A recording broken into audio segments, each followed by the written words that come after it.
Imagine waking up one morning, you pull back the curtains, and bam, there's this huge new building right next door that definitely wasn't there yesterday, blocking all your light. Yeah, or picture this. You finally saved up, bought your dream home, only to get a notice saying it's actually illegal. Might even be demolished. Right. It sounds like fiction, but this is a very real problem in Hyderabad, one of the fastest growing cities It globally. really is a massive challenge. So today we're doing a deep dive into this whole tangled issue of illegal constructions in Hyderabad. Our mission really is to get our heads around just how big this problem is. Exactly. We'll look at a really pointed intervention by the Telangana High Court recently, understand why this affects everything. Planning, safety, you name it. And hopefully figure out what the path forward might look like. We've dug through court cases, official statements, talked to people on the ground. To bring you the key things you need to know to really grasp this sprawling issue. Okay, let's get into it. So let's unpack this. When we say illegal constructions in Hyderabad, we're not talking about, a garden shed built without permission. No, not at all. It's much bigger than that. It's like an epidemic, honestly. A constant wave of unauthorized buildings. It paints a pretty grim picture for the city's future if things don't change. And the sheer volume it's kind of mind-boggling. It is. And what's fascinating, in a worrying way, is the concentration. Get this. Nearly 40% of all these unauthorized buildings are crammed into the western part of the city. Which is prime real estate, right? The booming area. Exactly. It's like wild weeds just exploding in what's supposed to be a carefully planned garden. It's completely uncontrolled growth. And the actual numbers really hit home. This year alone, something like 1,500 illegal constructions spotted. That's the figure, yes.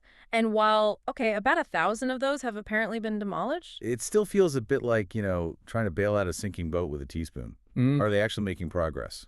That's the million-dollar question. It's a constant battle. And the scale, if you look at the courts, it's almost unbelievable. How so?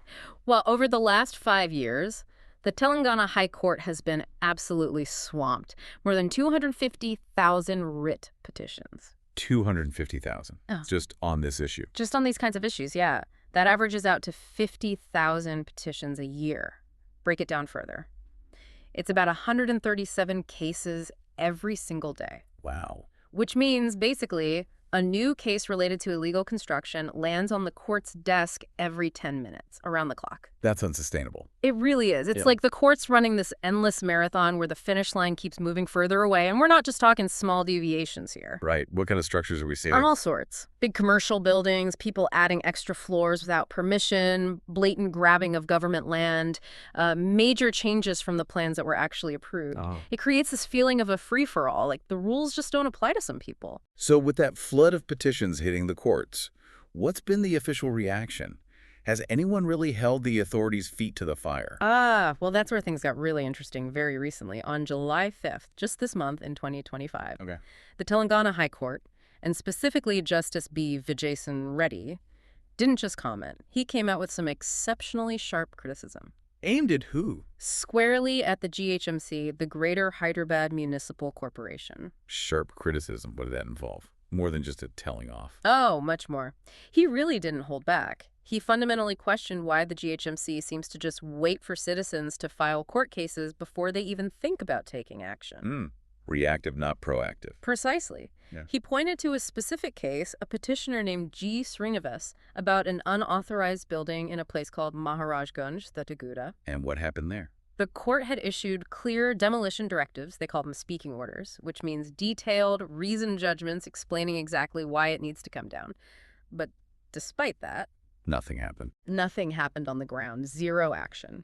You can just imagine the judge's frustration. I mean, was he basically asking, what are your officials doing while entire buildings are going up brick by brick? That's almost exactly it. He asked sort of rhetorically, do they just turn a blind eye during construction? Oh, It's like, the referee only blowing the whistle after the ball's already in the net. What's the point then? The damage is done. The building's standing there. Right. And then, in a move that's both practical but also has this edge of, pointed irony, Yeah. Justice Reddy suggested putting up big, prominent signs, hoardings, directly on these illegal buildings. Like a warning label? Exactly. Warning potential buyers or renters. This building is unauthorized, it faces demolition. The idea is to stop people from investing their money and getting caught up in the mess. Kind of like a buyer beware sign, but mandated by the court. Smart, actually. Saves future heartaches. Potentially, yes. So the case was adjourned to July 11th, 2025, to see what the GHMC says or does. But the court's message was crystal clear, that it is going to key lore. Sort this out, or we'll keep pushing. Okay, so stepping back from the legal wrangling, Hmm. what does all this mean for people living in Hyderabad? For you listening, it's not just about concrete and steel, is it?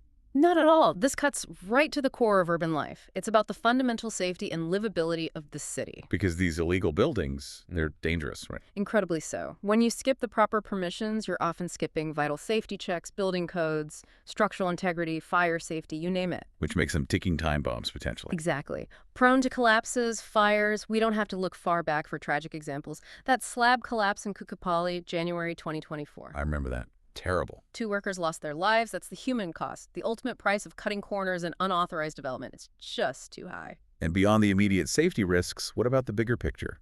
City planning. Oh, urban planning takes a massive hit. Hyderabad's growing incredibly fast. You need careful, strategic planning for that growth to be sustainable. But these illegal buildings just pop up randomly. Right. They completely disrupt any coherent plan. They lead to chronic traffic jams because roads aren't designed for that density, overloaded sewers, strained power grids, frankly, just a chaotic mess. It makes life harder for everyone, like trying to solve a jigsaw puzzle when someone keeps throwing in random pieces that don't fit anywhere. Exactly. It's a bitter pill to swallow. So the court's stepping in like this. It's not just about enforcing building codes. It's a necessary wake-up call. It's about demanding proactive action from the authorities to ensure basic fairness and safety for everyone living in the city. Okay, but surely something is being done. You mentioned demolitions earlier.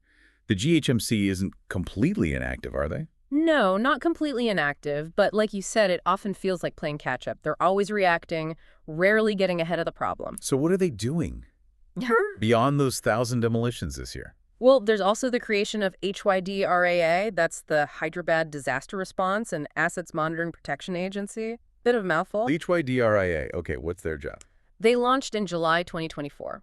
Their main focus is reclaiming land that's been encroached upon, especially around lakes and water bodies, which is critical. And have they had any success? Some, yes. Since they started, they've reportedly demolished 262 structures and reclaimed over 111 acres of land, which sounds okay. But compared to the scale of the problem, those 250,000 petitions.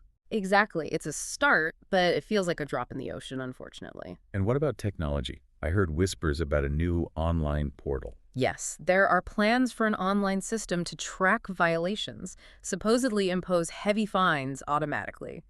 Kind of like a digital watchdog. That sounds promising, doesn't it? Like having CCTV for building regulations, allowing quicker flagging and action. It sounds good, absolutely. A potential game changer if it works. But, the proof is always in the pudding. Implementation is key, and we'll have to wait and see how effective it actually is on the ground. Right. Which brings us back to the question, why is this so incredibly hard to control? It seems almost impossible. It often feels that way. It really is like that game of whack-a-mole. You knock one down, 2 more seem to pop up somewhere else. What are the biggest hurdles?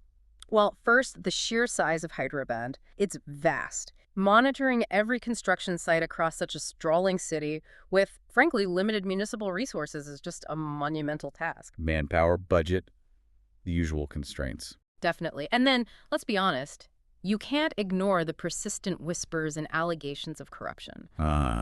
Officials looking the other way. The suggestion is that some officials might turn a blind eye, perhaps in exchange for bribes. That classic corrosive, you scratch my back, I'll scratch yours scenario. Except here, the whole city gets scratched, damaged by this uncontrolled growth.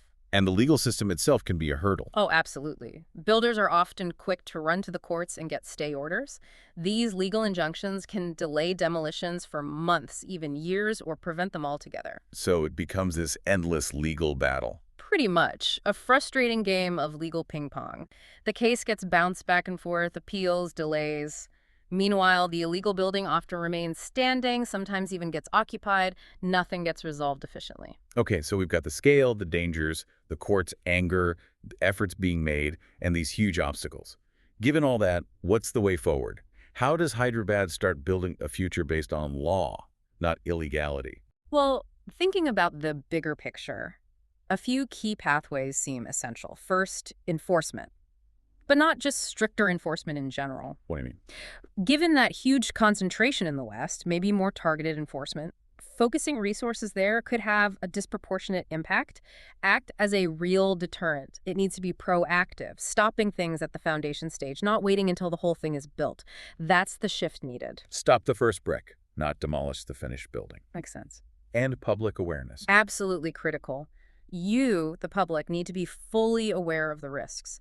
Understand that buying or renting in an illegal building isn't just maybe cheaper, it's dangerous and could lead to massive financial loss and legal trouble. If people refuse to buy or rent these places? Demand dries up. Exactly. Knowledge really is power for the consumer here. They need to know how to check if a building has proper permissions. And technology. You mentioned the portal, but what else? Technology could be huge.